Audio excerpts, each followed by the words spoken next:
Hello friends, ಎಲ್ಲರಿಗೂ ನಮಸ್ಕಾರಗಳು. ನಿಮ್ಮೆಲ್ಲರಿಗೂ ಸ್ವಾಗತ. ಸೊ ಫ್ರೆಂಡ್ಸ್, ನನಗೆ ಇವತ್ತಿನ ಈ ಒಂದು ವಿಡಿಯೋದಲ್ಲಿ ಗುರುಪುಷ್ಯಾಮೃತ ಯೋಗದ ಬಗ್ಗೆ ತಿಳಿಸ್ತಾ ಇದ್ದೇನೆ. ಅಂದರೆ ಯಾವಾಗ ಯಾವ ದಿನ ಬಂದಿದೆ ಅಂತ. ಹಾಗೆ ಇದು ನಮಗೆ ಅಧಿಕ ಮಾಸ ಬಂದಿರೋದ್ರಿಂದ ನಾವು ವಿಶೇಷ ವಸ್ತುವನ್ನು ಖರೀದಿ ಮಾಡಬಹುದಾ ಬೇಡವಾ ಅಂತ ಕೂಡ ತಿಳಿಸ್ತಾ ಇದ್ದೇನೆ. ಬನ್ನಿ ತಿಳಿದುಕೊಳ್ಳುವಂತೆ. ಮೊದಲಿಗೆ ಈ ಗುರುಪುಷ್ಯಾಮೃತ ಯೋಗ ಯಾವಾಗ ಅಂತ ತಿಳ್ಕೊಬೇಕಂತೆ. ಈ ಗುರುಪುಷ್ಯಾಮೃತ ಯೋಗ ನಮಗೆ ಹೇಗೆ ಬರುವಂಥದ್ದು ಅನ್ನೋದಾದರೆ, ಪುಷ್ಯ ನಕ್ಷತ್ರವು ನಮಗೆ ಗುರುವಾರ ಬಂದಿದ್ದರೆ ಅದು ಗುರುಪುಷ್ಯಾಮೃತ ಯೋಗ ಅಂತ ನಮಗೆ ಕರೆಯಲ್ಪಡ್ತದೆ. ಸೊ ಆ ಕಾರಣಕ್ಕೆ ನಮಗೆ ಈ ಸಲ ಪುಷ್ಯ ನಕ್ಷತ್ರ ಗುರುವಾರ ಬಂದಿದೆ. ಅಂದರೆ ಮೇ 21ನೇ ತಾರೀಕು ಗುರುವಾರ ಬೆಳಗ್ಗೆ 5:47 ಪ್ರಾರಂಭವಾಗಿದ್ದು, 22ನೇ ತಾರೀಕು ಶುಕ್ರವಾರ ಬೆಳಗಿನ ಜಾವ 2:49 ಮುಕ್ತಾಯವಾಗ್ತದೆ. ನಮಗೆ ಪೂರ್ತಿ ದಿವಸ ಈ ಸಲ ನಮಗೆ ಗುರುಪುಷ್ಯಾಮೃತ ಯೋಗನೇ ಬಂದಿರುವಂಥದ್ದು. ಸೊ ನಾವು 21ನೇ ತಾರೀಕು ಗುರುವಾರ ಆಚರಣೆ ಮಾಡ್ತೇವೆ. ಇನ್ನು ನಾಳೆ ನಮಗೆ ಈ ಯೋಗ ಕೂಡ ಇರುವಂಥದ್ದು. ವಿಶೇಷವಾದ ವಸ್ತುಗಳನ್ನು ಕೂಡ ನಾವು ಖರೀದಿ ಮಾಡ್ತೇವೆ, ವ್ರತಗಳನ್ನು ಆಚರಣೆ ಮಾಡ್ತೇವೆ, ಮತ್ತು ನಾವು ಪೂಜೆಗಳನ್ನು ಕೂಡ ನಾವು ಮಾಡ್ತೇವೆ. ಯಾವ ಸಮಯದಲ್ಲಿ ವಸ್ತುಗಳನ್ನು ಮಾತ್ರ ಖರೀದಿಸಬಾರ್ದು ಅನ್ನೋದಾದರೆ ರಾಹು ಕಾಲದಲ್ಲಿ ಮಾತ್ರ ನಾವು ಈ ಸಮಯವನ್ನು ತಪ್ಪಿಸುವುದು ಒಳ್ಳೆಯದು. ರಾಹು ಕಾಲ ನಮಗೆ ಮಧ್ಯಾಹ್ನ 1:30ಯಿಂದ 3 ಗಂಟೆವರೆಗೂ ಇರ್ತದೆ. ಆ ಸಮಯವನ್ನು ನೀವು ತಪ್ಪಿಸಿ ನೀವು ವಸ್ತುವನ್ನು ಖರೀದಿ ಮಾಡುವಂಥದ್ದು ಉತ್ತಮ. ಈ ಸಲ ನಮಗೆ ಅಮೃತ ಸಿದ್ಧಿ ಯೋಗ ಹಾಗೂ ಸರ್ವಾರ್ಥ ಸಿದ್ಧಿ ಯೋಗದ ಸಂಯೋಜನೆಯಿಂದ ವಿಶೇಷವಾಗಿ ಸಹ ನಮಗೆ ಈ ಗುರುಪುಷ್ಯಾಮೃತ ಯೋಗ ಬಂದಿರುವಂಥದ್ದು. ಆದರೆ ನಮಗೆ ಈ ಸಲ ಅಧಿಕ ಮಾಸದಲ್ಲಿ ಬಂದಿರೋದ್ರಿಂದ ನಾವು ಅಧಿಕ ಮಾಸದಲ್ಲಿ ಶುಭ ಕಾರ್ಯಗಳನ್ನು ಮಾಡಲ್ಲ.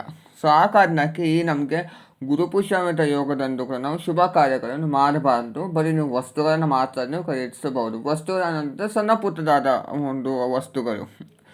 ಯಾವ ವಸ್ತುವನ್ನು ಖರೀದಿ ಮಾಡಬಾರ್ದು ಅನ್ನೋದಾದರೆ, ಜಮೀನನ್ನು ನೀವು ಖರೀದಿ ಮಾಡಬಾರ್ದು. ಯಾಕಂದರೆ ಈ ಅಧಿಕ ಮಾಸದ ನಾವು ಶುಭ ಕಾರ್ಯಗಳನ್ನು ಮಾಡಬಾರ್ದಲ್ವ. ಸೊ ಜಮೀನನ್ನು ನೀವು ಖರೀದಿ ಮಾಡಬಾರ್ದು, ರಿಜಿಸ್ಟ್ರೇಷನ್ ಮಾಡಬಾರ್ದು, ಹಾಗೆ ಗೃಹ ಪ್ರವೇಶವನ್ನು ಕೂಡ ನಾವು ಮಾಡಬಾರ್ದು.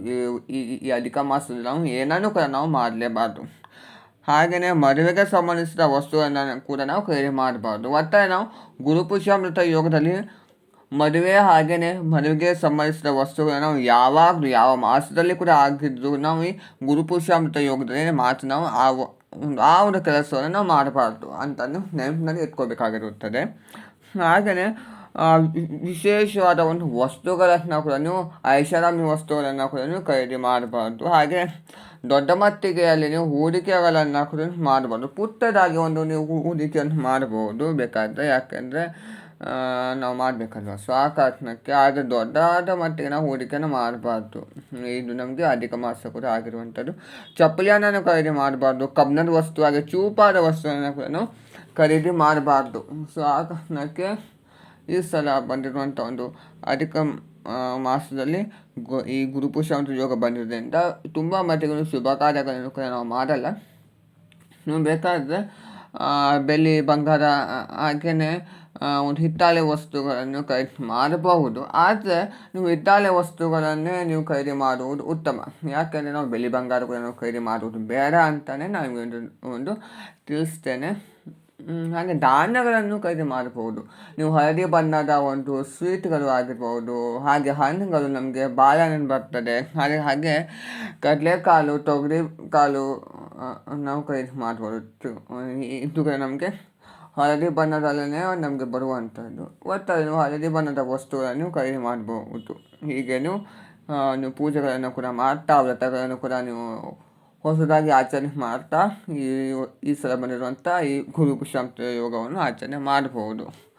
ನೋಡಿದ್ರೆ ಫ್ರೆಂಡ್ಸ್, ಇವತ್ತಿನ ಈ ಒಂದು ವಿಡಿಯೋದಲ್ಲಿ ನಾನು ನಿಮಗೆ ಅಧಿಕ ಮಾಸದಲ್ಲಿ ಬಂದಿರುವಂಥ ಗುರುಪುಷ್ಯಾಮೃತ ಯೋಗದ ಬಗ್ಗೆ ಮಾಹಿತಿಯನ್ನು ಕೊಟ್ಟಿದ್ದೇನೆ. ಅದೆಲ್ಲರಿಗೂ ಇಷ್ಟವಾಗಿ ಭಾವಿಸಿದ ಲೈಕ್ ಮಾಡಿ, ಶೇರ್ ಮಾಡಿ, ಕಮೆಂಟ್ ಮಾಡಿ, ಹಾಗೆ ನೀವು ಸಬ್ಸ್ಕ್ರೈಬ್ ಮಾಡ್ಕೊಳ್ಳಿ. ಆದರೆ ನೀವು ಬೇಕಾದರೆ ರಾಯರ 7 ಗುರುವಾರಗಳ ವ್ರತ ಹಾಗೆ ಬಾಬಾರವರು ಕೂಡ ವ್ರತಗಳನ್ನು ಪ್ರಾರಂಭ ಮಾಡಬಹುದು. ಇದು ತುಂಬಾ ಒಂದು ಒಳ್ಳೆಯದೇ ಆಗಿರುವಂಥದ್ದು. ಹಾಗೆಯೇ ರಾಯರ ಮಠಕ್ಕೆ ಹೋಗ್ಕೊಂಡು ನೀವು ಮಂತ್ರಾಕ್ಷರಿಯನ್ನು ತೆಗೆದುಕೊಂಡು ಬಂದು ಮನೆಯಲ್ಲೂ ಕೂಡ ಇಟ್ಟರೆ ನಿಮಗೆ ಒಳ್ಳೆಯದಾಗ್ತದೆ. Thank you.